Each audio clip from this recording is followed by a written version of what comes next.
도장 찍어. 당신 같은 여자는 내 인생에 아무런 도움이 안 돼. 만삭인 내 배를 조준하듯 남편은 시퍼런 이혼 서류를 바닥에 내던졌습니다. 툭 하는 그 소리는 내 무너지는 심장 소리보다 컸습니다. 곱게 접힌 종이 위로 서늘한 공기가 내려앉았습니다. 소파에 비스듬히 누워 여유롭게 손톱을 다듬던 시어머니가 비릿하게 웃으며 덧붙였습니다. 위자료? 꿈도 꾸지 마라. 우리 집에 들어온 것도 없는 주제에. 신우이 역시 팔짱을 낀 채 내 배를 훑으며 쏘아붙였습니다. 아이 친권은 당연히 오빠가 갖는 거야. 그쪽 집안에 무슨 능력이 있어서 혼자 키우겠다고 그래. 주제를 알아야지. 떨리는 손으로 펜을 쥐었습니다. 잉크가 종이 위로 번져나가는 찰나 지난 5년의 세월과 내 마지막 자존심이 함께 짓밟혔습니다. 뱃속의 아이가 거칠게 발길질을 했습니다. 엄마의 고통을 아는 듯한 필사적인 몸짓이었습니다. 짐 가방 하나를 들고 현관문을 나섰습니다. 무거운 몸을 이끌고 대문 앞 골목으로 들어선 그 순간이었습니다. 정적을 깨고 검은 세단 여러 대가 소리 없이 대문을 가로막았습니다. 번호판도 없는 매끈한 차체들이 오후의 햇살을 튕겨내며 좁은 골목을 위압적으로 채웠습니다.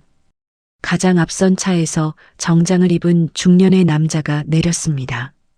그는 만삭인 나를 확인하자마자 주변의 시선은 아랑곳하지 않고 허리를 90도로 깊숙이 꺾었습니다. 회장님께서 따님을 모셔오라 하셨습니다. 그 낮고 묵직한 목소리가 골목의 공기를 바꿔놓았습니다. 뒤편에서 급히 쫓아나온 남편과 시어머니, 시누이가 그 광경을 보고 얼어붙었습니다. 나는 헛것을 보는 듯한 남편의 눈동자를 똑바로 응시하며 생전 처음으로 차갑고 서늘한 미소를 지었습니다. 과연 저는 누구일까요? 그리고 이 지옥 같은 집안은 앞으로 어떤 대가를 치르게 될까요? 지금부터 한 여자가 겪어낸 누구도 상상하지 못한 완벽한 역전극이 시작됩니다. 시작하기 전 구독과 좋아요 눌러주세요. 영상을 제작하는데 큰 힘이 됩니다. 결혼 전 저는 당찬 여성이었습니다. 부당함 앞에서는 물러서지 않았고 할 말은 똑 부러지게 했습니다. 그랬던 제가 왜 결혼이라는 단어 앞에서 이토록 비참하게 작아졌는지 그날의 저는 알지 못했습니다. 평범한 회사원이었던 제게 당신만 있으면 충분해라며 손을 잡던 남편의 다정함은 사실은 가장 완벽한 연극이었습니다. 그 연극의 막이 내리는 데는 그리 오랜 시간이 걸리지 않았습니다. 결혼식 직후 우리 집은 신혼집이 아니라 전쟁터로 변했습니다. 시어머니는 첫날 밤부터 나를 안방으로 불러 세워놓고 마치 물건을 감정하듯 위아래로 훑어댔습니다. 차잔을 천천히 내려놓으며 그녀가 뱉은 첫마디는 비수였습니다. 준혁이가 데려온다기에 기대를 안 한 건 아니지만 솔직히 실망이다. 재벌가 며느리라면 품격이 있어야 해. 걷는 것, 말하는 것, 앉는 자세까지 전부 달라야 한다고. 그런데 넌 뭐니? 그냥 흔한 동네 아줌마 같구나. 당장이라도 그 잔을 엎어버리고 싶은 충동이 들었습니다. 하지만 첫날부터 분란을 만들고 싶지 않았던 어리석은 인내가 독이 되었습니다. 시어머니의 타박은 곧 일상이 되었습니다. 아침 국이 싱거우면 싱겁다고, 짜면 짜다고 화를 냈습니다. 손님들 앞에서는 대놓고 우리 며느리가 좀 모자라서라며 나를 투명 인간 취급했습니다. 남편 주혁에게 도움을 청해 보았지만 돌아오는 건 차가운 외면뿐이었습니다. 어머니가 원래 저러셔. 내가 좀 참아. 그의 방관은 시어머니의 갑질에 날개를 달아주었습니다. 나는 생각했습니다. 이 사람이 나를 사랑하기는 하는 걸까? 아니면 내가 너무 많은 것을 바라는 걸까? 의심은 독처럼 서서히 내 일상을 잠식해 갔습니다. 임신 소식은 희망이 아니라 더 큰 족쇄였습니다. 아이가 태어나면 이 지옥 같은 집에서도 내 자리가 생길 거라 믿었죠. 하지만 시어머니의 반응은 더욱 냉담했습니다. 아들이면 몰라도 딸이면 별 수 없고, 그 한마디에 임신의 환희는 산산이 조각났습니다. 배가 불러올수록 몸은 천근만근 무거워졌지만 그들은 오히려 나를 더 부려먹었습니다. 신우이 준이 역시 예외가 아니었습니다. 그녀는 자기 친구 남편의 사업과 내 남편을 비교하며 틈만 나면 나를 깎아내렸습니다. 언니는 대체 무슨 복으로 우리 오빠랑 결혼해서 이 집에 붙어 있는지 모르겠어. 만삭의 몸으로 매일 시장을 보고 허리가 끊어질 듯한 통증을 참으며 걸레질을 했습니다. 하지만 그 누구도 고맙다는 말 한마디 하지 않았습니다. 남편 주혁은 아예 집에 들어오지 않는 날이 많아졌습니다. 그저 회사 일이 바쁘다는 뻔한 거짓말만 반복했죠. 늦은 밤 식어버린 밥을 홀로 떠먹으며 처음으로 근본적인 회의감이 들었습니다. 내가 왜 이렇게까지 참고 있는 거지? 뱃속에서 꿈틀대는 아이를 느끼며 마음을 다잡으려 했지만 이 집안의 공기는 날이 갈수록 숨이 막혀왔습니다. 이 지옥 같은 믿음이 얼마나 처절한 희망이었는지 나는 아직 모르고 있었습니다. 어느 저녁 주혁이 오랜만에 일찍 귀가했습니다. 그가 좋아하는 갈비찜을 오후 내내 정성껏 준비했습니다. 그의 발소리가 들려 앞치마를 벗고 반갑게 나갔지만 소파에 앉아 있는 남편의 눈빛은 내가 알던 그 사람이 아니었습니다. 온기가 거세된 철저히 계산적인 눈동자였습니다. 할 말 있어.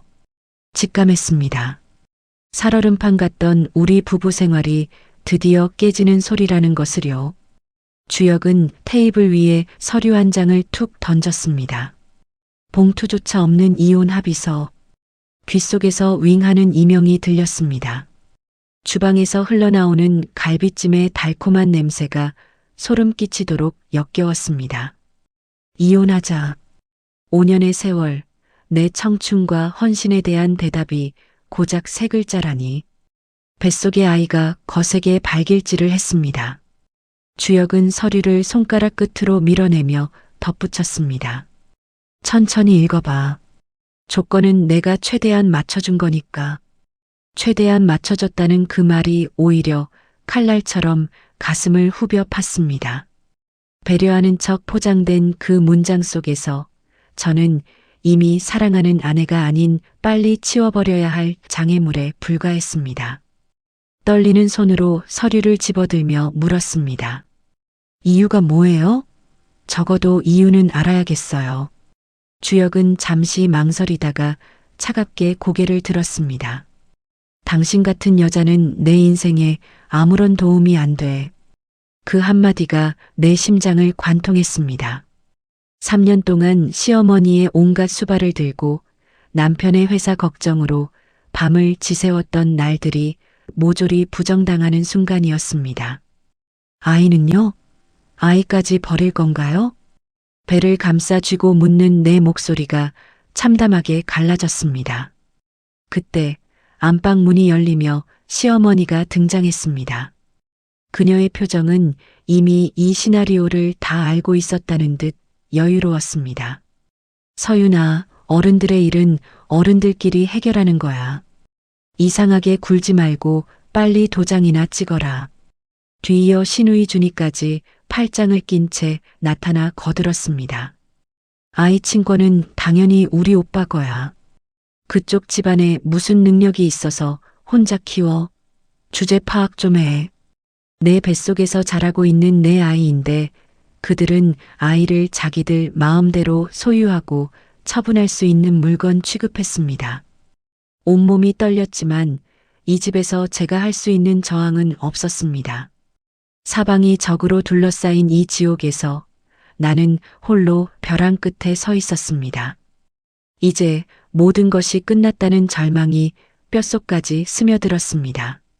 시어머니는 소파에 비스듬히 기대어 손을 내저으며 쐐기를 박았습니다. 위자료? 꿈도 꾸지 마라. 빈손으로 들어온 주제에 뭘 챙겨가려고 그래. 그냥 조용히 나가. 그게 서로한테 좋아. 빈손으로 들어왔다.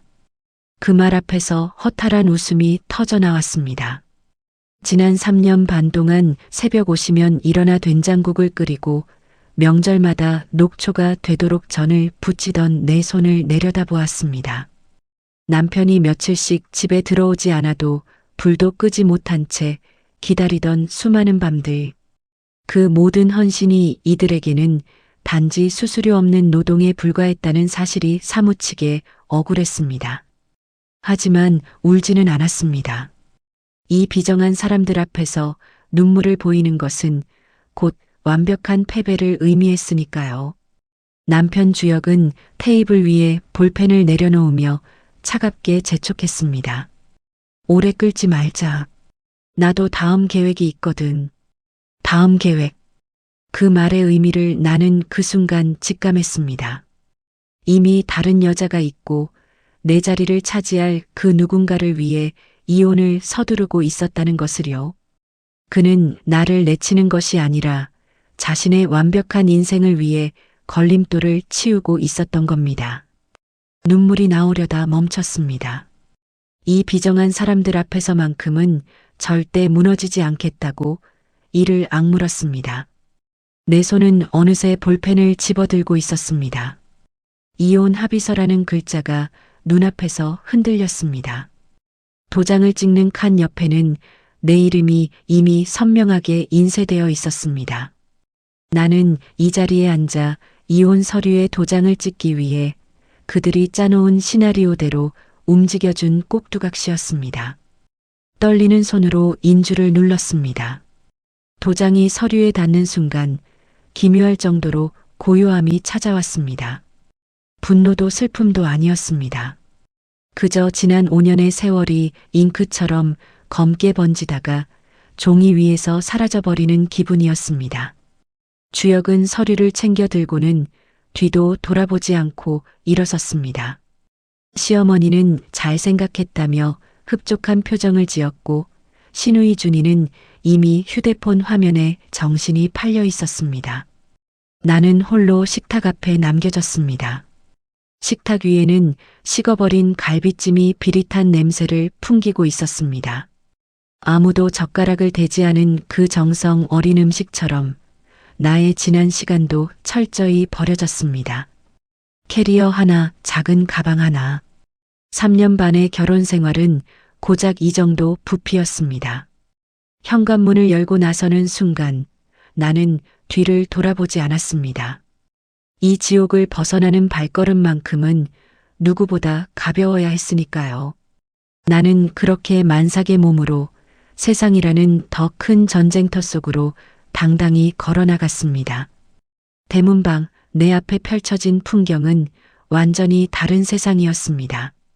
좁은 골목길을 가득 메운 검은 세단 행렬, 번호판도 없는 매끈한 차체들이 오후의 햇살을 튕겨내며 골목을 위압적으로 채우고 있었습니다. 나는 캐리어를 쥔 채 멈춰섰습니다. 누가 온 거지? 앞차 문이 열리며 정갈한 정장의 남자가 내렸습니다. 50대 중반 아버지 곁을 늘 그림자처럼 지키던 최 실장이었습니다. 그는 만삭인 나를 보자마자 주변의 시선은 아랑곳하지 않고 허리를 90도로 깊숙이 꺾었습니다. 회장님께서 따님을 모셔오라 하셨습니다. 그 낮고 묵직한 목소리가 골목에 울려 퍼졌습니다. 뒤이어 현관문이 열리고 멈춰서는 소리가 들렸습니다. 남편과 시어머니, 시누이 준이었습니다. 저 사람이 누구야? 남편의 당황한 목소리에 최 실장은 대꾸조차 하지 않았습니다. 오직 나만을 바라보며 조심스럽게 짐을 받아들었습니다. 몸이 많이 불편하실 텐데 짐은 제가 들겠습니다. 나는 그 자리에 못 박힌 듯 서 있었습니다. 아버지, 그 이름이 머릿속을 맴돌았습니다. 아버지가 사람을 보냈다는 건 내가 그동안 이 집에서 겪어온 지옥 같은 시간들을 전부 알고 있었다는 뜻이었습니다. 내가 아무리 모른 척하고 말하지 않아도 아버지는 늘 지켜보고 계셨던 겁니다. 뜨거운 것이 눈시울을 적셨지만 울지는 않았습니다. 이 자리에서 눈물을 흘리는 것은 그들에게 질 수 없다는 마지막 자존심이었습니다. 나는 최 실장에게 짐을 건네며 짧게 말했습니다. 가겠습니다. 그러고는 처음으로 그 집을 정면으로 노려보았습니다. 남편은 얼굴이 하얗게 질려 있었고 시어머니는 입을 다물지 못한 채 굳어 있었습니다. 그들의 당혹스러운 표정을 보니 가슴 한구석이 서늘하게 뚫리는 기분이었습니다. 지난 3년 반 나는 아버지의 딸이라는 사실을 숨겼습니다. 내 힘으로 인정받고 싶었던 옥이었죠. 그런데 돌아온 결과가 고작 이 비참한 이혼이라니. 이제 더 이상 내가 먼저 작아질 이유는 없었습니다. 차가 출발하는 순간 백미러로 남편이 내 이름을 부르며 어쩔 줄 몰라 하는 모습이 스쳤지만 나는 매정하게 고개를 돌렸습니다. 이제 나의 진짜 인생이 시작되려는 참이었습니다.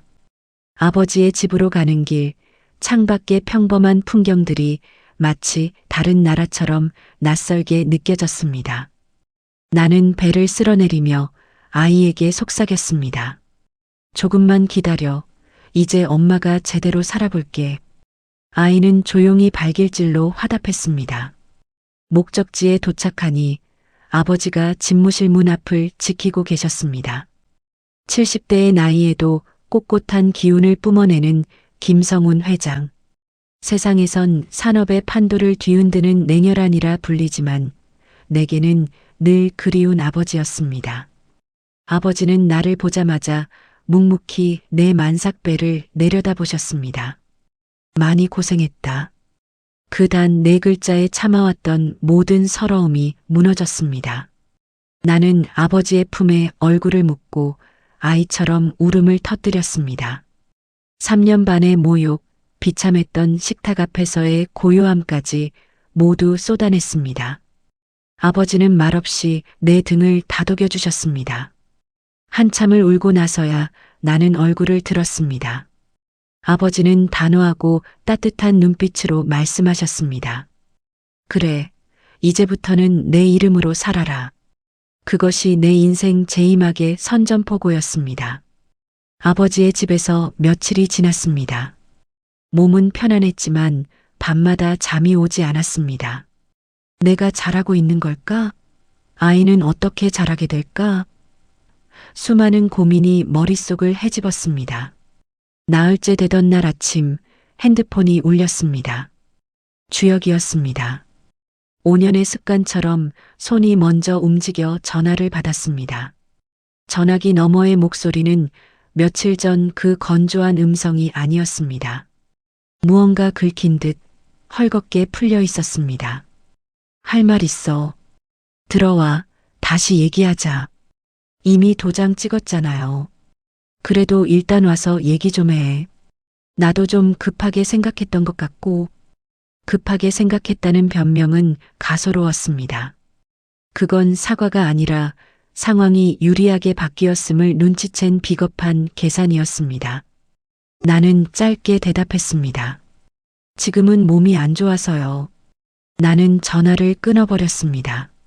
그리고 그날 오후 아버지의 비서로부터 주혁의 회사에 대한 투자금 회수 절차가 시작되었다는 보고를 들었습니다.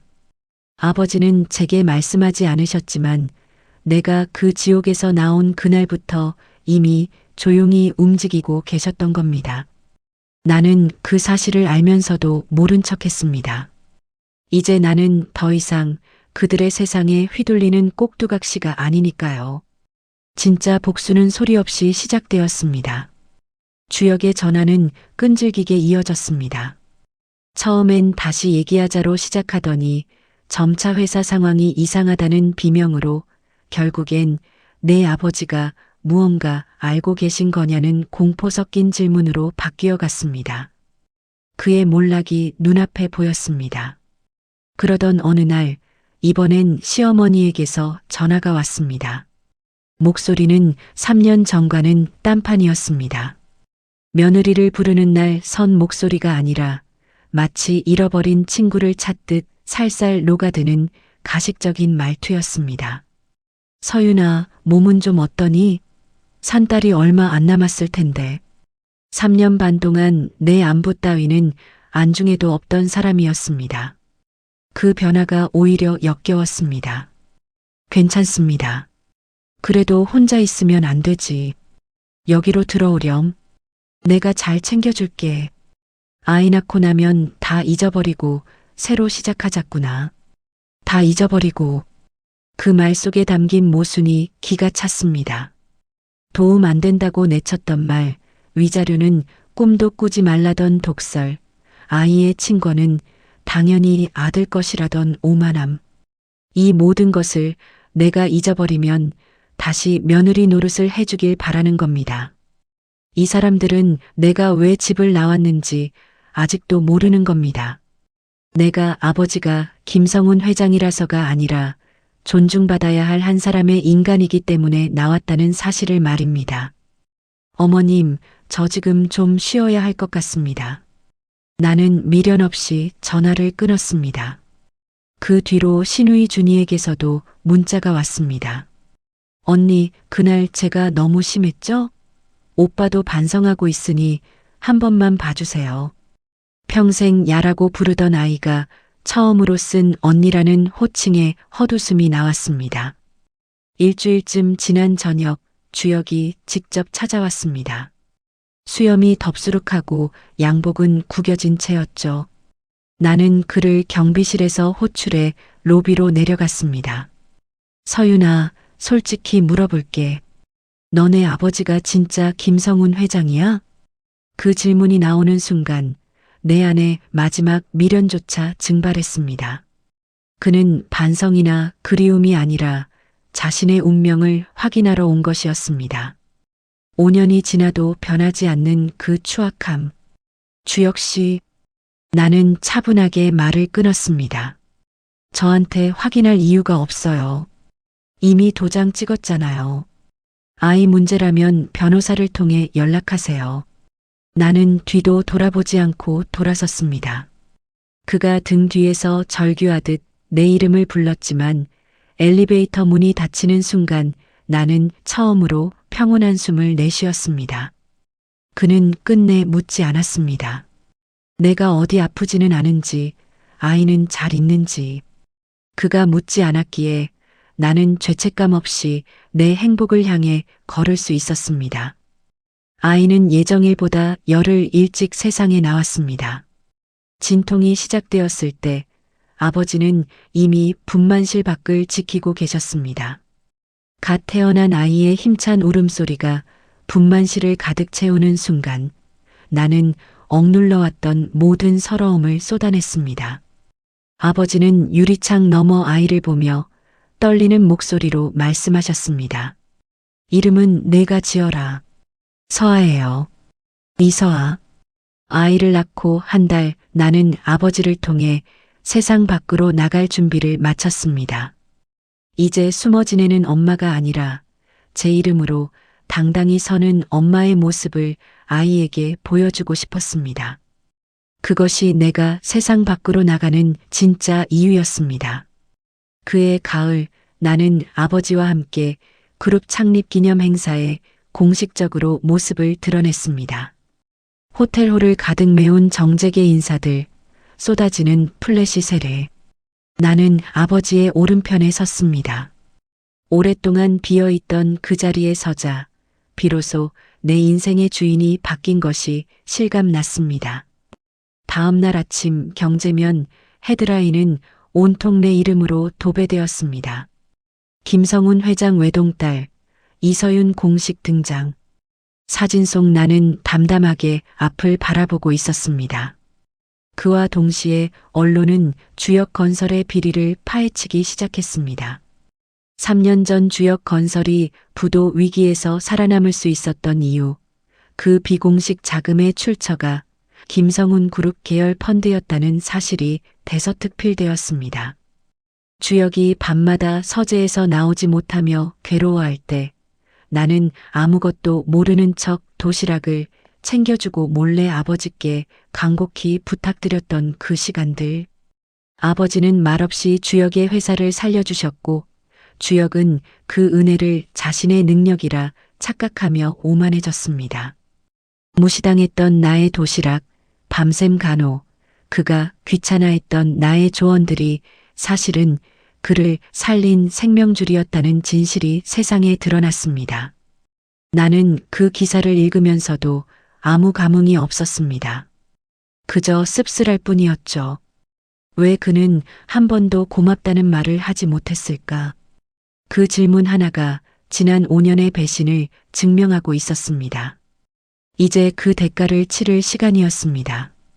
주혁이 술집에서 만취해 내 이름을 부르며 오열하고 있다는 소식이 들려왔습니다. 세상이 잘못되었다고, 자기가 왜 이렇게 됐는지 모르겠다며 통곡했다는 이야기였습니다. 나는 아이를 안고 창밖의 빗줄기를 바라보았습니다. 그는 여전히 모르는 겁니다. 내가 누구의 딸인지가 문제가 아니라 사람의 진심을 어떻게 짓밟았는지가 문제라는 사실을요. 아이의 따뜻한 손길을 느끼며 나는 다짐했습니다. 이 아이만큼은 내 곁에서 사람을 귀하게 여기는 법을 배우게 하겠다고. 그 사이 아버지의 법무팀은 준혁 건설의 환부를 도려내기 시작했습니다. 파고들수록 썩은 고름이 터져 나왔습니다. 하도급 업체 단가 후려치기, 회계 조작, 임원진의 횡령까지. 대표라는 이름 뒤에 숨어있던 그의 무능과 악랄함이 세상에 낱낱이 공개되었습니다. 나는 보고서를 읽으며 차갑게 명령했습니다. 투자 철회 절차를 시작하세요.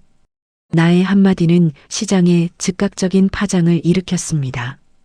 거래처들은 계약을 취소했고 은행은 대출을 옥죄었습니다. 준혁 건설은 급격히 침몰했습니다. 그 무렵 벼랑 끝에 몰린 시어머니가 다시 찾아왔습니다. 이번에는 사전 연락도 없이 아버지 집 대문 앞에서 며칠을 버텼습니다. 며칠 사이 늙어버린 그녀는 나를 보자마자 대뜸 바닥에 무릎을 꿇었습니다.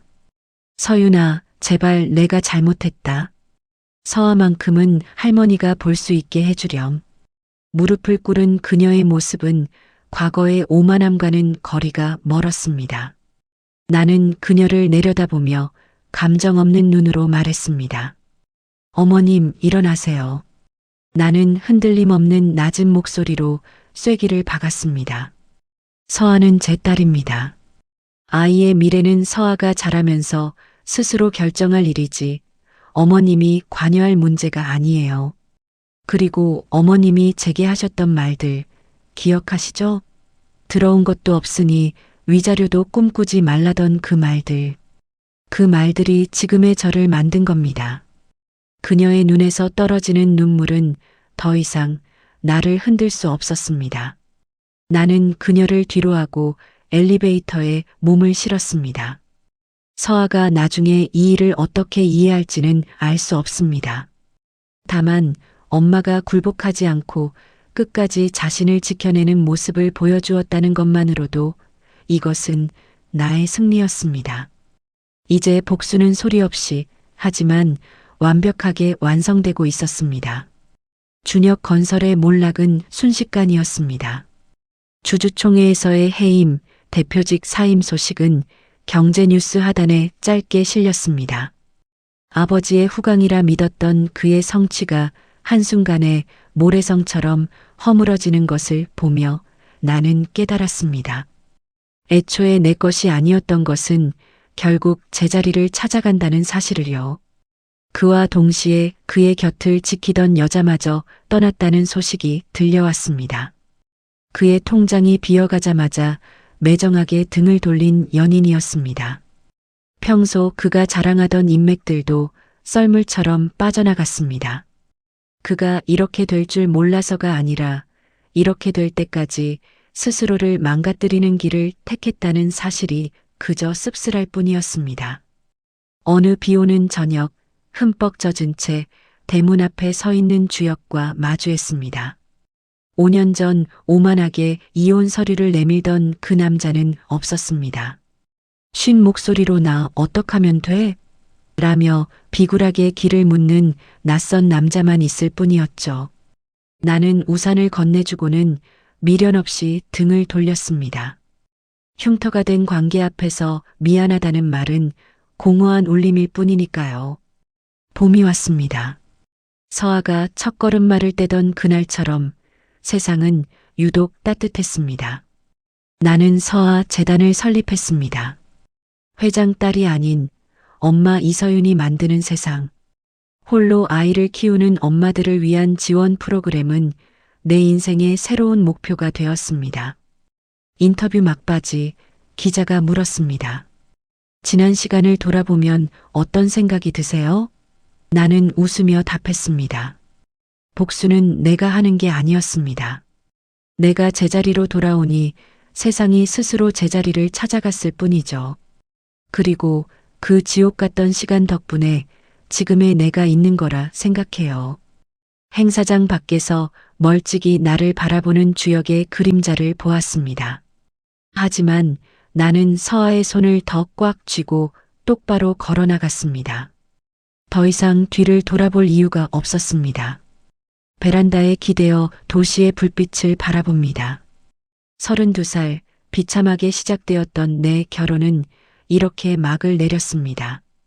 이제 나는 누구의 아내도 며느리도 아닙니다. 오롯이 내 이름 이서윤으로 살아가는 자유인입니다. 인생은 예상치 못한 방향으로 흐르지만 이제 나는 그 흐름을 즐길 준비가 되었습니다. 지금 이 순간 당신의 삶이 비참하다고 느껴지나요? 기억하세요. 벼랑 끝은 또 다른 시작의 발판일 뿐입니다. 오늘 사연이 여러분께 작은 용기가 되었다면 구독과 좋아요로 이서윤의 새로운 출발을 응원해 주세요. 저는 앞으로도 당당하게 제 길을 걷겠습니다. 감사합니다.